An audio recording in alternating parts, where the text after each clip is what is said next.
अच्छा है। कहाँ गए मेरी मौत का तमाशा देखने? अभी आके बाहर आ जाएंगी। अच्छा है। आ गई है तो ठीक है, हो जाए मुकाबला, आ जाओ। तो एक बार हम बच्चे भी इस इंटरव्यू को देख रहे हैं, तो क्या किस तरीके से आप करके दिखाएंगे?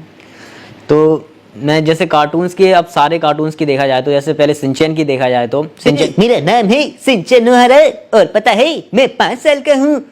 मेरा नाम है बोचैन। सिंचैन, तुम यहाँ पे क्या कर रहे हो?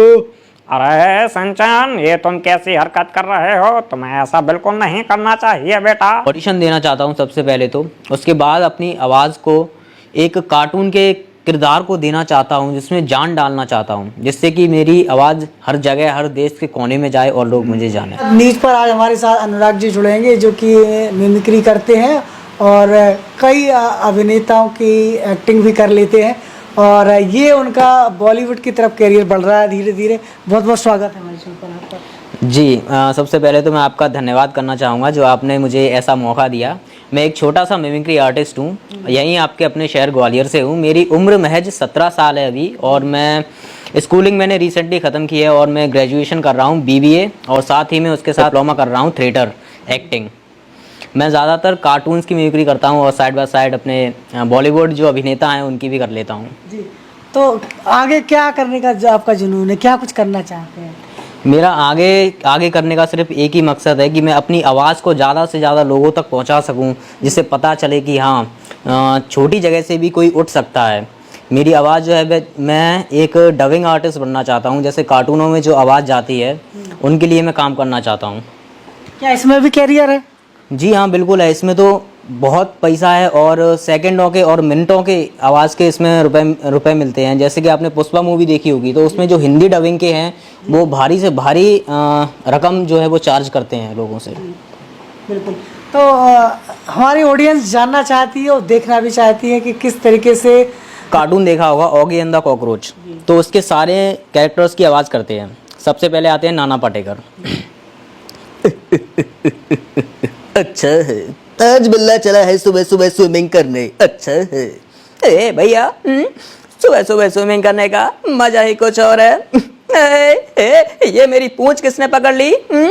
ओए, चीर दूंगा, फाड़ दूंगा, मेरे मुन्ना को छोड़ दे वरना तुझे कहीं का नहीं छोड़ूंगा। रे बाबा, रे बल्ला, मैं तो बोखल हो गया रे बाबा। हे भारत माता, इसे कुछ नहीं आता। आज बिल्ले का आखिरी दिन होना चाहिए। बड़ा लोग लगता है इसका मानसिक है नहीं, सारा रेक्स आंदोलन में हिला हुआ है। आओ धक्का चक्की आओ, बिल्ले तू तो गया। तो ऐसे थी कुछ ये आवाज़ है। तो आपसे देखा जाए तो कहाँ कहाँ आपको मंच मिल चुका है अभी ग्वालियर में? अभी मुझे ग्वालियर में 4-5 जगह मंच मिल चुका है। मैं शो भी कर चुका हूँ, काफ़ी ओपन माइक कंपटीशन, और विनर भी रहा हूँ मैं उनमें, और एक ऑडिशन था उसमें सेलेक्ट भी हो गया हूँ। तो अब देखते हैं आगे का प्रोसेस क्या होता है। 17 साल की उम्र में महज आपने इतना बड़ा सपना देख लिया कि आप डबिंग आर्टिस्ट बनना चाहते हैं। जी, अब 17 साल की नहीं, मैं कम से कम लॉकडाउन जब से लगा था मैं तभी से सीख रहा था। तो तब से मैंने ठान लिया था कि हाँ ये तो करना है, क्योंकि मैं यूट्यूब वगैरह पे भी देखता रहता था, तो अंदर से एक रहती है ना वो चाह, तो वो थी। तो एक बार हम बच्चे भी इस इंटरव्यू को देख रहे हैं, तो क्या किस तरीके से आप करके दिखाएंगे? तो मैं जैसे कार्टून्स की, अब सारे कार्टून्स की देखा जाए तो जैसे पहले सिंचैन की देखा जाए तो सिंचैन के कैरेक्टर्स की कुछ 2-3 के कर लेता हूँ। मेरा नाम है सिंचन नोहरा और पता है मैं 5 साल का हूँ। मेरा नाम है बोचैन। सिंचैन, तुम यहाँ पे क्या कर रहे हो? अरे संचन, ये तुम कैसी हरकत कर रहे हो? तुम्हें ऐसा बिल्कुल नहीं करना चाहिए बेटा। तो आप ऑगी की तो सुन ही चुके हैं, अब मोगली पे आते हैं शेर खान की। तबाकी, उस इंसानी बच्चे को पकड़ के लाओ बरखुरदार। अगर तुम नहीं लाए तो तुम गए काम से।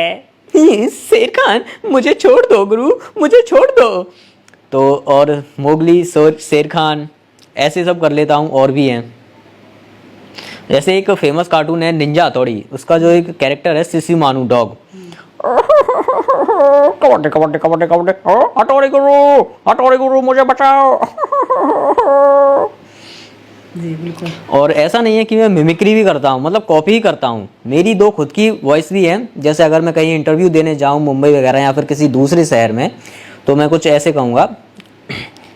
मुझे पता है तुम आज के बाद मुझसे लड़ने वाले बिल्कुल भी नहीं हो, और अगर तुमने ऐसा किया तो तुम गए काम से, मैं तुम्हारी छुट्टी कर दूंगा। हाँ, तुम में इतनी ताकत आ गई है तो ठीक है, हो जाए मुकाबला, आ जाओ। तो ये 2 मेरी खुद की वॉइस थी। मंच पर जाना चाहते हो आप, क्या सोचा है? मैं ग्वालियर में तो नहीं रहना चाहता हूँ, क्योंकि ग्वालियर में काम भी नहीं है। मैं मुंबई में जाके या फिर दिल्ली, लखनऊ, कहीं भी जाके, जयपुर, मैं ऑडिशन देना चाहता हूँ सबसे पहले तो। उसके बाद अपनी आवाज़ को एक कार्टून के किरदार को देना चाहता हूँ, जिसमें जान डालना चाहता हूँ, जिससे कि मेरी आवाज़ हर जगह, हर देश के कोने में जाए और लोग मुझे जाने।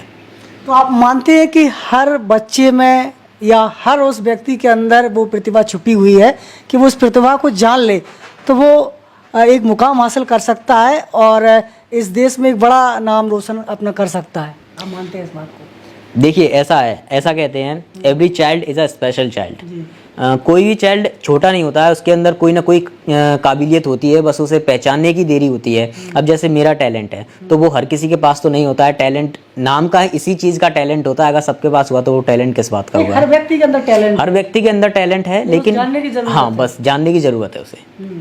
तो ये टैलेंट किसी भी रूप में हो सकता है, अलग अलग टैलेंट होते हैं। कोई सिंगर होता है, कोई एक्टर होता है, कोई जैसे वॉइस आर्टिस्ट होता है, कुछ भी हो सकता है। जैसे 17 साल की उम्र एक एजुकेशन की उम्र होती है, पढ़ने की उम्र होती है, तो इसके साथ साथ आप करियर की तरफ जाना चाह रहे हैं? जी बिल्कुल। 17 साल की उम्र में ज़्यादातर बच्चों को अपनी पढ़ाई पे भी ध्यान देना चाहिए, लेकिन जो उनमें हुनर होता है, जो गॉड गिफ्टेड जो बोलते हैं, उनको वो बर्बाद नहीं करना चाहिए। क्योंकि 17 साल की उम्र में काफ़ी लड़के जो होते हैं वो कहीं और निकल जाते हैं, गलत दिशा में निकल जाते हैं। लेकिन अगर वो पढ़ाई को और अपनी करियर को ध्यान में रखते हुए दोनों को साथ में आगे बढ़ाएंगे तो मुझे लगता है वो कुछ कर सकते हैं। नाना पाटेकर का भी बहुत अच्छा रोल आप कर लेते हैं। जी हाँ, तो मैं आपको एक आवाज़ सुनाता हूँ। उनका जो फेमस डायलॉग है तिरंगा मूवी का। जी जी, मैं सुनना चाहूँगा। अच्छा है, कहाँ गए मेरी मौत का तमाशा देखने, अभी आके बाहर आ जाएंगी। अच्छा है, अरे मजनू से अपनी गाड़ी में डाल और इसे कहीं का मत छोड़ना। अच्छा है। तो आपको कौन कौन से हीरो पसंद हैं, मतलब जिनकी आप आवाज़ वॉइस करना चाहते हैं, डबिंग करना? मेरी जो सबसे पहली आवाज़ थी, अगर मैं पहली आवाज़ की बात करूं, तो वो जो ऋतिक रोशन थे ना, उनकी जो एक मूवी थी कोई मिल गया, तो मैंने वो ट्राई की थी। मुझे नहीं करना कुछ भी, ये सब परेशान करते हैं माँ।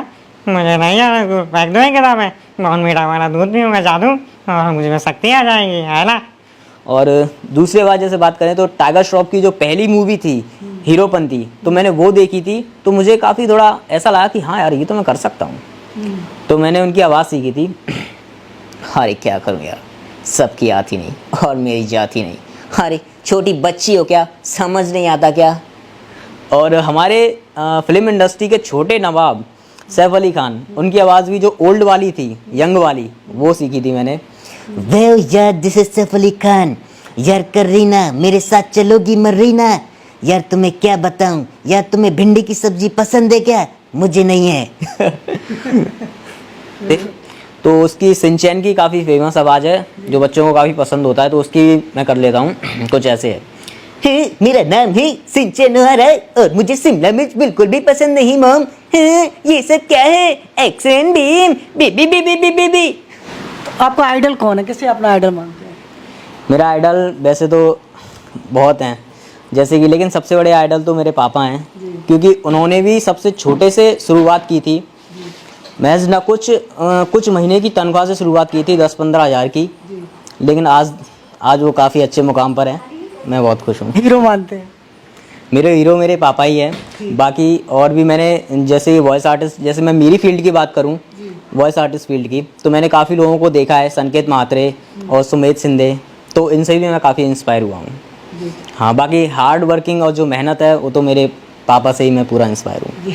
तो आखिरी सवाल करना चाहेंगे हमारी ऑडियंस को, क्या मोटिवेशन देना चाहेंगे आप एक 17 साल की उम्र में, जिस तरीके से आप कैरियर की तरफ आगे बढ़ रहे हैं? एक 17 साल की उम्र में अगर मोटिवेशन चाहिए ही है तो वो होना चाहिए अपने हुनर, अपनी कला के ऊंचे मुकाम पर पहुंचने की एक अंदर से खुद ही आग होनी चाहिए। अगर वो नहीं है ना, जैसे 1-2 दिन किया फिर नहीं किया, तो ये तो गलत है। तो इसके बाद तो कुछ हो ही नहीं पाएगा, मतलब बैठ ही जाएंगे। तो होनी चाहिए कि मुझे चाहिए ये चीज़, किसी भी हालत में चाहिए, तो ये वाली जो आग होनी चाहिए ना, वो अंदर से होनी चाहिए। अगर फैमिली बैकग्राउंड सपोर्ट हो तो और भी बढ़िया बात है। तो आपके पापा सपोर्ट करते हैं आपको? बिल्कुल, मेरे पापा भी सपोर्ट करते हैं, मेरी मम्मी भी सपोर्ट करती हैं, मेरी फैमिली पूरी सपोर्ट करती है, इवन दादा दादी भी। बिल्कुल। तो शायद इस इंटरव्यू का आपके पापा भी देख रहे होंगे, तो उनके लिए क्या कहना चाहेंगे आप? मेरे पापा भी देख रहे होंगे तो वो खुश ही हो रहे होंगे। जहाँ तक की बात है, डेफिनेटली वो खुशी होंगे। तो वो यही सोचेंगे कि एक दिन उनका लड़का कुछ ना कुछ करेगा, और मैं विश्वास दिलाता हूँ कि पक्का मैं कुछ ना कुछ तो करूँगा एक दिन। बहुत बहुत धन्यवाद। तो ग्वालियर से ये अनुराग जी हमारे साथ जुड़े हुए थे, जो कि मिमिक्री आर्टिस्ट हैं और बॉलीवुड की तरफ अपना रुझान लेकर आगे बढ़ रहे हैं। फिर कभी किसी शख्सियत के साथ इंटरव्यू में हाजिर होंगे, तब तक के लिए नमस्कार, धन्यवाद।